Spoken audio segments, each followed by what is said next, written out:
नमस्कार विद्यार्थी मित्रांनो, तुमचं स्वागत आहे आपल्या बी द बेस्ट या यूट्यूब चॅनलला. आणि आज आपण बघतो आहे क्लास 6 टू क्लास 10 पर्यंत सगळ्यांना उपयोगी पडणारा असा टॉपिक आहे कथा लेखन कसं करावं. मित्रांनो, तुमचं जे उपयोजित लेखन असेल त्याच्यामध्ये 5 मार्कांसाठी विचारला जाणारा हा प्रश्न आहे. आपण कथा लेखन कसं करावं आणि तेच आता आपण डिटेलमध्ये शिकणार आहोत. आता कथा म्हणजे काय? कथा म्हणजे कथा सांगणं किंवा एखाद्याने दुसऱ्यांनी आपल्याला सांगितलं किंवा आपण वाचणं, म्हणजे हा एक विषय झाला आणि सगळ्यांच्या आवडीचा विषय असतो, नाही का? मग त्याच्यामध्ये काय काय दिसतं आपल्याला? त्याच्यामध्ये कल्पनाशक्तीचा विचार केला जातो. आपले अनुभव, आपल्या भावना यांना शब्दरूपात आपण मांडत असतो. मग आता कथा वाचनामुळे आपल्याला काय काय मिळतं? आपल्याला आनंद मिळतो, बोध मिळतो आणि आपलं मनोरंजन सुद्धा होतं. मग हे कशासाठी दिलेलं आहे? आपला टॉपिक हा एक्झाममध्ये कशासाठी दिला असावा? तर त्यामुळे विद्यार्थ्यांची कल्पनाशक्ती, त्यांना जी नवीन नवीन आयडियाज येते, त्यांची सर्जनशीलता जी आहे, म्हणजे त्यांना लिहिण्याची कला कशी अवगत व्हावी, ह्या सगळ्यांना वाव मिळावा याच्यासाठी आपल्याला हा परीक्षेमध्ये विचारला जाणारा प्रश्न आहे. मग हा प्रश्न कसा असतो? एखाद्या महत्त्वाचा प्रसंग किंवा अनुभव आपण दुसऱ्यांना एक्सप्रेस करतो आणि जेव्हा आपण कथा लेखन करतो म्हणजे ते लिहून सांगतो, त्यालाच आपण काय म्हणतो? कथा, गोष्ट, कहाणी असं आपण म्हणत असतो. ही आपली कथा कशी असते? कथा पूर्णतः काल्पनिक किंवा सत्य घटनेवर सुद्धा आधारित असू शकते, नाही का? म्हणजे आपल्याला कुठला टॉपिक घ्यायचा आहे, आपण एखादा इन्सिडन्स झालेली घटना सांगितली तर ती कशा प्रकारे आपल्याला सांगता येते, ती सुद्धा झालं एक कथा. आणि काल्पनिक म्हणजे त्यामध्ये आपल्याला काय असतो? फक्त आपल्याला आनंद मिळाला पाहिजे, नाही का? मग त्याच्यातून बोध सुद्धा, म्हणजे आपल्याला काहीतरी शिकायला मिळाला सुद्धा पाहिजे, है ना? आधीच्या काळी नाही का नीतिकथा होत्या, इसापच्या कथा होत्या. मग ह्या कथांमध्ये छोटे छोटे पात्र असायचे, छोटे छोटे प्राणी असायचे, ते बोलायचे आणि त्यांच्यातूनच आपल्याला बोध मिळत होता, आपल्याला काहीतरी शिकायला मिळत होतं. मग याच घटनेवर आधारित कथालेखन केलं जातं. मग याच्यामध्ये काय आहे? हे एक आर्ट आहे, हे एक शैली आहे. मग आता लिहायचं तरी कथा कशी? मग कथा लिहिण्याचे काहीतरी पॉइंट्स असतील, मग ते आता एक एक करून आपण बघणार आहोत. पहिला पॉइंट काय आहे? कथा सर्वसाधारणपणे भूतकाळात लिहिली जाते. आपण प्रेझेंट टेन्समध्ये, वर्तमान काळामध्ये ती कधीच नाही लिहित. ती नेहमी कशामध्ये लिहिली जाते? भूतकाळामध्ये लिहिली जाते. मग त्याच्यामध्ये कथेमध्ये पात्र असतात, म्हणजे एखादा प्राणी असेल, एखादा माणूस असेल, एखाद्याची गोष्ट असेल, एखाद्या गावाची असेल, एखादं कॅरेक्टर असतं, म्हणजे त्याच्यामध्ये वेगवेगळे कॅरेक्टर्स असतात, पात्र असतात, नाही का? मग त्यांच्या तोंडी संवाद असतो, म्हणजे त्यांना काहीतरी सांगायचं असतं, एक्सप्रेस करायचं असतं, है ना? ते आपल्याला गोष्ट सांगतायत असं आपल्याला भासलं पाहिजे, नाही का? आपण स्टोरी सुरू करतो, आधी आपल्याला आजींनी म्हटलं की आजी आपल्याला एखादी स्टोरी सांग. मग आजी सुरू करायची, एक राजा होता, एक राणी होती आणि मग राजा आणि राणी. मग हे काय झाले? कॅरेक्टर झाले, पात्र झाले. मग राजा असा म्हणाला, जेव्हा म्हणाला म्हणजे त्यांच्या तोंडामध्ये काय आलं? संवाद. त्यांच्या तोंडातून आपण काय ऐकतो? कन्व्हर्सेशन ऐकतो, है ना? म्हणजे त्यांच्या तोंडामध्ये संवाद असलं पाहिजे. मग ती घटना, एखादी घटना प्रसंगानुसार काळाचं योग्य भान राखलं पाहिजे, हे महत्वाचं आहे. जर आपण ती कथा भूतकाळात सांगतो आहे तर पूर्ण कथा आपली कशी असली पाहिजे? भूतकाळामध्येच असली पाहिजे, बरोबर? म्हणजे काळाचं योग्य भान आपलं असलं पाहिजे. आणि कथा बीजाला अनुसरून पात्र असली पाहिजे, म्हणजे आता आपली कथा कशावर स्टार्ट होते आहे, कशाला अनुसरून आहे, त्याच्यातले कॅरेक्टर कसे आहे, त्यांच्यामधलं कन्व्हर्सेशन कसं होत आहे, या सगळ्यांमध्ये कॉम्बिनेशन असणं जरुरी आहे. जर आपली कथा वेगळीच असेल, प्राण्यांबद्दल असेल आणि संवाद त्याचे माणसांच्या तोंडांचे दाखवत असेल, मनुष्याचे संवाद असतील, तर ते चुकीचं होईल ना? म्हणजे त्यातली पात्र, संवाद हे एकमेकांशी मिळणारे असले पाहिजे. मग त्यांची भाषा ही सगळ्यांना समजावी आणि ती लोकांना सोपी असावी अशी असली पाहिजे, नाही का? आता आपण कथा लेखन करतोय, त्यातले महत्त्वाचे घटक कोणते? कोणत्या कोणत्या गोष्टीचा आपल्याला विचार करावा लागेल, कोणती गोष्ट लक्षात ठेवावी लागेल? मग ती कल्पकता असली पाहिजे, म्हणजे आपण ती चांगल्या प्रकारे लिहिता आली पाहिजे. बोरिंग स्टोरी कोणाला आवडते का? नाही. इंटरेस्टिंग स्टोरी सगळ्यांना आवडते, नाही ना? आहे ना? बोरिंग स्टोरी कोणीच नाही, काय बोर झालंय आपण असं म्हणतो. म्हणून त्याच्यामध्ये कल्पकता असली पाहिजे. मग कथा बीज म्हणजे आपण कशावर सांगतोय स्टोरी? आपली स्टोरीचा बेस काय राहणार आहे? ती एखादी मोरल राहणार, एखादी सत्य घटनावर, एखादी काय म्हणू आपण परीकथा राहणार आहे, राजा राणीची कथा राहणार आहे, प्राण्यांची कथा राहणार आहे की मॉरल स्टोरी राहणार आहे, हे आपल्याला आधी ठरवावं लागेल. म्हणजे ते काय झालं, कथाबीज झालं. मग कथेची सुरुवात कशी आकर्षक असावी. मग आता आपण पुष्कळदा गोष्टीच्या पुस्तकं वाचतो, मग त्याच्यामध्ये नाही लिहितं का, एक 8 पाट नगर होतं, त्याच्यामध्ये एक छोटंसं गाव होतं. अशी सुरुवात कशी त्याची इंटरेस्टिंग झाली पाहिजे, म्हणजे पूर्ण स्टोरीच्या पहिले पूर्वकल्पना त्या गावाची वगैरे आपल्याला येऊन जाते, त्या परिसराची आपल्याला कल्पना येऊन जाते, किंवा आजूबाजूच्या वातावरणाची कल्पना आपल्याला येऊन जाते. म्हणजे कथेची सुरुवात ही कशी असावी, आकर्षक असावी. मग कथेतील घटना व स्थळ, म्हणजे आपण जी कथा सांगतो आहे त्या कथेमध्ये ती घटना कुठे झाली, एखाद्या पहाडावर झाली, नदीकाठी झाली, गावात झाली, शहरातली आहे, म्हणजे ते घटनास्थळ, म्हणजे घटना कुठे झाली आपल्याला सांगता आलं पाहिजे, आणि त्याचं स्थळ, बरोबर ना. मग कथेमध्ये पात्र असतात, वेगवेगळी पात्र असतात. एखादं चांगलं पात्र असते, एखादं वाईट असते, एखाद्याला मदत करणारं असते, एखादं लोभी असतो. म्हणजे त्याच्यामध्ये वेगवेगळी पात्रे असतात, कॅरेक्टर्स असतात, ही असली असावे. मग कथालेखन नेहमी कशी भूतकाळामध्ये केली जावे, पास्ट टेन्स मध्येच असावी, नाही का.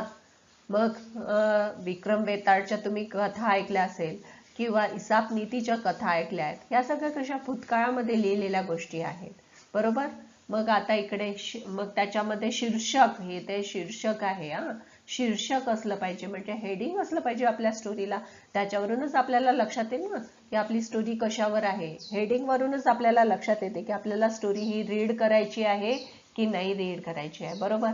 मग त्यांच्यामध्ये स्वभाव विशेष दाखवलं पाहिजे. म्हणजे कथेमध्ये कॅरेक्टर्स तर आहेत, पात्र आहे, पण तो त्याचा स्वभाव कसा होता, तो रागीट होता, तो लोभी होता, तो शांत स्वभावचा होता की मनमिळाऊ होता, ह्या त्याचा स्वभाव विशेष लिहावा लागेल, म्हणजे आणखीन स्टोरी आपल्याला आकर्षक वाटते. मग पात्रांमध्ये संवाद व्हायला हवा. संवाद म्हणजे काय, कन्व्हर्सेशन, कम्युनिकेशन व्हायला पाहिजे. एक पात्र दुसऱ्याशी बोलत आहे हे आपल्याला जाणवलं पाहिजे, म्हणजे ती कथा आपण अनुभवतो आहे हा आपल्याला अनुभव आला पाहिजे, नाही का. मग विषयाला अनुसरून भाषा असावी. म्हणजे आता आपल्याला मराठीमध्ये सांगायची आहे गोष्ट, आणि ती भाषा मराठी भाषेमध्येच असावी. त्याच्यामध्ये दुसऱ्या भाषेचे शब्द टाकले तर ते आपल्याला समजणार नाही, किंवा त्या विषयाला अनुसरून ते शब्द राहणार नाही. म्हणून भाषा ही विषयाला अनुसरून पाहिजे. मग कथेचा शेवट सुद्धा झाला पाहिजे. अर्धवट कथा कोणालाच नाही आवडत, आहे ना. त्याचा एंड सगळ्यांना जाणून घ्यायचा असतो की काय झालं काय नाही झालं हे माहिती असलं पाहिजे. मग कथेची सुरुवात आणि शेवट यांच्यामध्ये कॉम्बिनेशन असलं पाहिजे. म्हणजे कथा कुठून सुरुवात होते आणि त्याचा शेवट त्या कथेला अनुरूप आहे की नाही हे सुद्धा आपल्याला बघणं आवश्यक आहे. म्हणजेच काय, त्या कथेमध्ये सुरुवातीपासून शेवटपर्यंत समानता असली पाहिजे, म्हणजे त्यांच्यामध्ये काहीतरी कनेक्शन असलं पाहिजे. मग आता सगळ्यात शेवटी आपल्याला कथा शिकलो, आपण कथा लिहिली, मग आता आपल्याला त्यातून काय शिकायला मिळालं, बोध कोणता मिळाला, संदेश मिळाला की काहीतरी शिकायला मिळालं, व्हॅल्यू मिळाली, हे आपल्याला लिहिता आलं पाहिजे. आणि हे आहे कथा लेखनाचे महत्त्वाचे घटक. मित्रांनो, कथेची वैशिष्ट्य हे आपण आताच बघितलं की आकाराने लहान पाहिजे. खूप लांब लचक अशी नॉवेल आपल्याला वाचायला कंटाळा येतो, म्हणून ती कशी असावी, लहान असावी. इंटरेस्टिंग, मनोरंजक असावी. प्रबोधन, काहीतरी शिकायला मिळालं पाहिजे. मग त्याच्यामध्ये सजीवता व वास्तविकता असली पाहिजे. आणि आपण हे बघितलंच आहे की भूतकाळातील घडलेली घटना असावी, आणि त्याच्यामध्ये समयसूचकता असली पाहिजे, नाही तर विसंगत कथा कोणालाच आवडत नाही, नाही का. आणि आता आपण कथेचे वेगवेगळे प्रकार पाहतोय की कथा कोणत्या कोणत्या प्रमाणे लिहिली जाते. मी आताच सांगितलं तुम्हाला, परिकथा आहे, रहस्य आहे की बोध मिळतो आपल्याला, काल्पनिक कथा आहे, मग विनोदी कथा आहे, विज्ञानपर कथा आहे, ग्रामीण भागात लिहिलेली आहे की सामाजिक कथा आहे. हे कथेचे प्रकार आहे. अशा प्रकारे आपण कथा ह्या लिहू शकतो. तर मित्रांनो, आपण कथा लेखन कसं करावं त्याची पूर्वकल्पना करून घेतली. आता परीक्षेमध्ये आता तुम्हाला 2 प्रकारे विचारलं जातं. म्हणजे सुरुवातीला बघा, आता तुम्हाला कथा कशी कंप्लीट करावी लागेल. इथे तुम्हाला काही शब्द दिलेले असतील, काही मुद्दे दिलेले असतील, ते इनकम्प्लीट मुद्दे आहे आणि त्याच्यावरून तुम्हाला एक कथा पूर्ण करायची आहे, असा हा एक प्रकार येतो. दुसऱ्या प्रकारामध्ये तुम्हाला काय येते की कवितेचा शेवट दिलेला असतो, पूर्वार्ध दिला नसतो, म्हणजे स्टार्टिंग दिलेली नसते, एंड दिलेला असतो. त्याचे काही पॉइंट्स असतात, त्याच्यावरून तुम्हाला एंड पॉइंट रीड करायचे आणि त्याच्यावरून तुम्हाला स्टार्टिंग कंप्लीट करायची. हा दुसरा प्रकार झाला. आणि तिसऱ्या प्रकारामध्ये काय असतं, तुम्हाला स्टार्टिंग दिलेली असते, एंड दिलेला नसतो. पॉइंट्स, स्टार्टिंगचे काही पॉइंट्स दिलेले असतात आणि एंडचे पॉइंट्स दिलेले नसतात आणि त्याच्यावरून आपल्याला स्टोरी कंप्लीट करायची असते. असे 3 प्रकारामध्ये तुम्हाला कथालेखन हे उपयोजित लेखनामध्ये केलं जातं. तर आता पहिला प्रकार आपण बघणार आहोत की पूर्ण पॉइंट्स दिलेले आहेत आणि त्याच्यावरून आपण कथा कशी करावी. ठीक आहे, इथे मुद्दे बघा. शाळेची सहल आहे, प्राचीन किल्ला आहे, मित्रांची मस्ती, एक विद्यार्थी हरवतो, शांतपणे विचार करतात, शिक्षकाची मदत, विद्यार्थी सापडतो, सर्वांचा आनंद आणि सुरक्षिततेचे महत्त्व. मग आता याच्यावरून आपण आधी स्टोरी तयार करून गेली की मग इयत्ता 6वीतील विद्यार्थ्याची एक ऐतिहासिक किल्ल्यावर सहल गेली होती. ठीक आहे, मग सर्व विद्यार्थी खूप आनंदात होते. बसमधून प्रवास करताना त्यांनी गाणी म्हटली, खेळ खेळले आणि शिक्षकांशी गप्पा मारल्या. मग किल्ल्यावर पोहोचल्यावर सर्वांनी त्यांचा इतिहास जाणून घेतला आणि त्यानंतर विद्यार्थ्यांनी परिसर पाहण्यासाठी थोडा वेळ देण्यात आला. हे झालं आपलं स्टार्टिंग लिहिलं आपण. याची काय आहे पार्श्वभूमिका लिहिलेली होती की कुठे झालेली आहे आणि माहिती आहे ह्या सगळ्या घटना आपल्या पास्ट टेन्स म्हणजे भूतकाळामध्ये आपण लिहिलेल्या आहेत, म्हणजे आपल्या कथेशी अनुसरूनच आहे. मग आता दुसरा पॅरेग्राफ बघा. सहलीचा आनंद घेत असताना रोहन नावाचा एक विद्यार्थी आपल्या मित्रांपासून दूर गेला. काही वेळाने तो दिसेनासा झाला आणि मित्र घाबरले आणि गोंधळ उडाला. मात्र वर्ग शिक्षकांनी सर्वांना शांत राहायला सांगितलं. त्यांनी विद्यार्थ्यांना गटागटाने शोध घेण्यास सांगितलं आणि सुरक्षा रक्षकांचीही मदत घेतली. म्हणजे तिथे जे गार्ड्स होते त्यांची सुद्धा मदत त्याला घेण्यात आली. मग थोड्याच वेळात काय झालं, रोहन किल्ल्याच्या एका जुन्या बुरुजाजवळ उभा असल्याचं त्यांना दिसलं. तो रस्ता चुकला होता आणि सर्वांनी सुटकेचा निश्वास टाकला. रोहनने पुन्हा कधीही गटापासून दूर जाणार नाही असं वचन दिलं आणि विद्यार्थ्यांनीही सहलीची शिस्त पाळण्याचे आणि शिक्षकांच्या सूचनांचे पालन करण्याचं महत्त्व ओळखलं. मग सहल आनंदात पूर्ण झाली आणि सर्वजण सुखरूप घरी परतले. मग आता या गोष्टीवरून आपल्याला शीर्षक, मग हेडिंग काय लक्षात येतं की शांत विचाराचं सामर्थ्य काय आहे आणि आपल्याला मॉरल काय मिळतो. संकटाच्या वेळी घाबरण्यापेक्षा शांतपणे विचार करणं नेहमी योग्य असतं, हे आपण इथे शिकलेलं आहे. हा झाला आपला पहिला प्रकार मित्रांनो. आता दुसरा प्रकार आता पाहूया. तुम्हाला हा व्हिडिओ कसा वाटला मला कमेंटमध्ये जरूर कळवा आणि व्हिडिओला लाईक, शेअर आणि सबस्क्राईब करायचं विसरू नका, जेणेकरून नवीन येणारे अपडेट्स तुमच्यापर्यंत पोहोचतील. तर चला दुसरा टाईप कोणता मित्रांनो, इथे आपण कथा लेखनाचा दुसरा प्रकार बघतो आहे. आता इथे तुम्हाला सुरुवातीचे पॉइंट्स दिलेले आहेत आणि तुम्हाला शेवट कंप्लीट करायचा आहे. हा दुसरा कथा लेखनाचा प्रकार. ठीक आहे, तर आता मुद्दे कोणते कोणते आहेत ते आपण बघून घेऊया. एका गावात एक प्रामाणिक मुलगा होता. एके दिवशी रस्त्यावर आणि पैशांनी भरलेलं पाकिट आणि मालकाचा शोध, असे आपले पॉइंट्स आहे. त्यानुसार आपल्याला कथा पूर्ण लिहायची आहे स्टार्टिंग पासून आणि त्याचा शेवट सुद्धा कंप्लीट करायचा आहे. मग आता कथा कशी आहे ते आधी आपण बघून घेणार आहोत. एका गावात अमोल नावाचा एक प्रामाणिक मुलगा राहत होता. तो नेहमी सत्य बोलत असे आणि इतरांना मदत करण्यास तत्पर राहत असे. एके दिवशी तो शाळेतून घरी जात असताना त्याला रस्त्याच्या कडेला एक पैशांनी भरलेलं पाकिट दिसलं. मग त्याने ते उघडून पाहिलं तर त्याला त्यात बरीच रक्कम आणि काही महत्त्वाचे कागदपत्र आणि एका व्यक्तीचे ओळखपत्र सुद्धा त्याला दिसले. अमोलने त्या ओळखपत्रावरील पत्त्यावर जाऊन त्या व्यक्तीचा शोध घेतला आणि पाकिट हरवल्यामुळे ते गृहस्थ खूप चिंतित होते. अमोलने त्यांचे पाकिट त्यांना परत दिले.